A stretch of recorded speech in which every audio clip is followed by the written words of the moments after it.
आप देखना शुरू कर चुके हैं एवीएन न्यूज़ और मेरा नाम है चंदन पटेल। दोस्तों, आज हम बात करेंगे ब्लैक फंगस के बारे में। कैसे समझे ब्लैक फंगस ने कर दिया है आप पर अटैक, क्या है बचाव के उपाय, किस पर ज़्यादा खतरा है। दरअसल ब्लैक फंगस उन्हीं लोगों पर अटैक कर पाता है जिनकी इम्यूनिटी कमज़ोर होती है। चूँकि डायबिटीज़ मरीज स्टेरॉइड्स का इस्तेमाल करते हैं, इसलिए उनका इम्यूनिटी लेवल कम हो जाता है। इस कारण ब्लैक फंगस को उन्हें अपना शिकार बनाने का मौका मिल जाता है। कोरोना मरीज में ब्लैक फंगस के केस बढ़ने लगे हैं। देश में बुधवार तक करीब 5,500 लोगों में ब्लैक फंगस के संक्रमण की पहचान हो चुकी थी। इस कारण 126 लोगों की मौत भी हो चुकी है। यही वजह है कि देश का स्वास्थ्य महकमा काफी सतर्क हो गया है और आम लोगों को जागरूक करने में जुट गया है। इसी क्रम में देश के 2 जाने माने चिकित्सक विशेषज्ञ हेल्थ एक्सपर्ट जो हैं, इस पर विस्तार से बात की है। दिल्ली स्थित अखिल भारतीय आयुर्विज्ञान संस्थान यानी कि एम्स के डायरेक्टर डॉक्टर रणदीप गुलेरिया और मशहूर अस्पताल मेदांता के चेयरमैन डॉक्टर नरेश त्रेहान ने ब्लैक फंगस यानी मिक्रोमाइकोसिस को लेकर विस्तार से बात की है। डायबिटीज मरीज हो जाएं सतर्क। डॉक्टर गुलेरिया और डॉक्टर त्रेहान ने ऑनलाइन बातचीत में कहा है कि जिन लोगों को डायबिटीज है और वो कोरोना वायरस से संक्रमित हो गए हैं, उन पर ब्लैक फंगस के आक्रमण का खतरा बहुत ज़्यादा होता है। उनका कहना है कि दरअसल ब्लैक फंगस उन्हीं लोगों पर अटैक कर पाता है जिनकी इम्यूनिटी कमज़ोर होती है। क्योंकि डायबिटीज़ मरीज स्टेरॉइड्स का इस्तेमाल करते हैं, इसलिए उनका इम्यूनिटी लेवल कम हो जाता है। इस कारण ब्लैक फंगस को उन्हें अपना शिकार बनाने का मौका मिल जाता है। दोनों एक्सपर्ट ने इस संबंध में महत्वपूर्ण जानकारी दी है, जिन्हें आपको गंभीरता से भी समझना चाहिए। किसे है ब्लैक फंगस का खतरा? डॉक्टर नरेश त्रेहान के अनुसार डायबिटीज मरीज को जिनका कैंसर का इलाज हो रहा हो और ट्रांसप्लांट करवाने वालों को पर भी ब्लैक फंगस की संक्रमित होने का खतरा बढ़ा रहता है। उन्होंने कहा है कि ब्लैक फंगस वातावरण में मौजूद है, खासकर मिट्टी में इसकी मौजूदगी ज़्यादा होती है।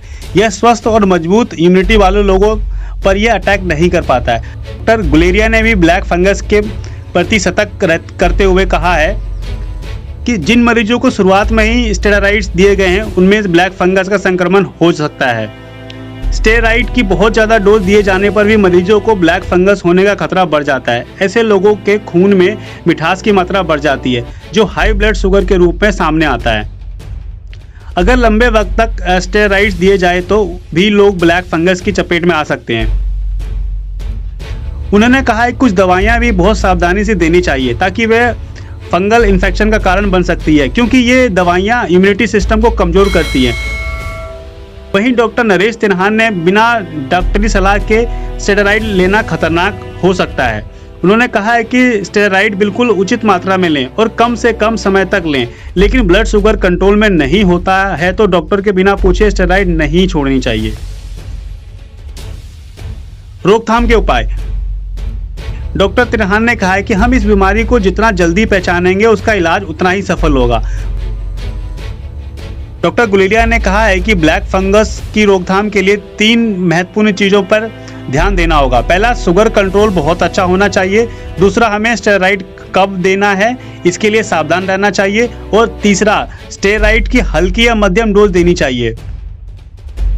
शुगर कंट्रोल, खून में चीनी की मात्रा बढ़ने नहीं देना चाहिए। जो लोग डायबिटिक हैं, उन्हें अपने ब्लड शुगर को नियंत्रण रखने का अतिरिक्त प्रयास करना चाहिए। जो डायबिटिक नहीं है लेकिन नियमित तौर पर स्टेरॉइड ले रहे हैं, उन्हें अपना ब्लड शुगर हमेशा चेक करते रहना चाहिए।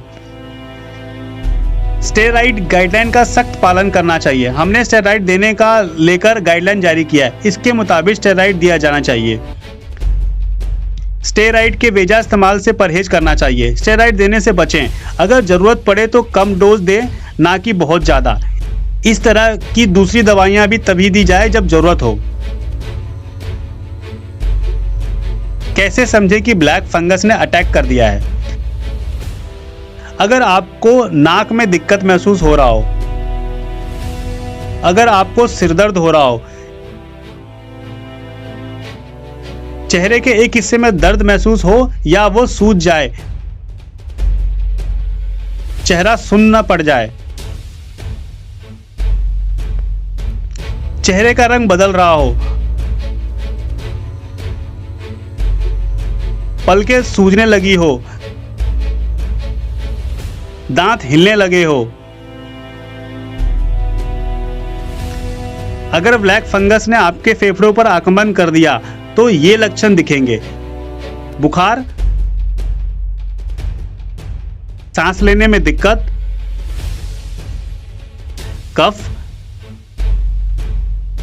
खंखार में खून आना, सीने में दर्द, धुंधला दिखाई पड़े। ये लक्षण दिखे तो तुरंत डॉक्टर से संपर्क करें। दवाइयों से भी इसका इलाज हो जाता है। कुछ मौकों पर सर्जरी भी करनी पड़ती है।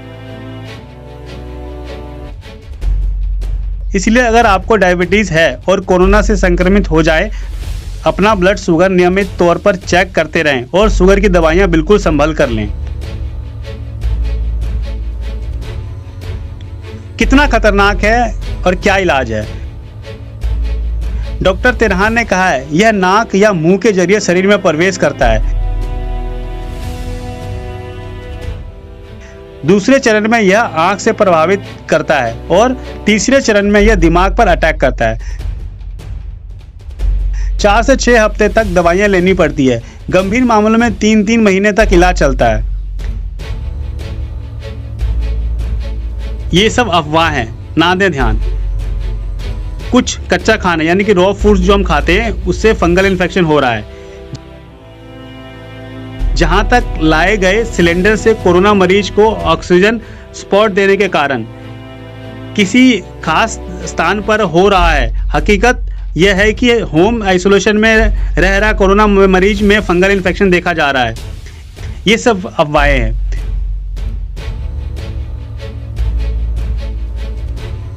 केंद्र सरकार भी चिंतित है। ध्यान रहे कि केंद्रीय स्वास्थ्य मंत्री डॉक्टर हर्षवर्धन ने भी गुरुवार को ब्लैक फंगस के बढ़ते खतरे को लेकर चिंता जताई है। उन्होंने एक प्रेस कॉन्फ्रेंस में कहा, ब्लैक फंगस के केस में जगह जगह आ रहे सरकार और विशेषज्ञों से माध्यम से सभी संबंधित जानकारी दी जा रही है। इसकी दवाई के उत्पादन को बढ़ाने के भी प्रयास किए जा रहे हैं।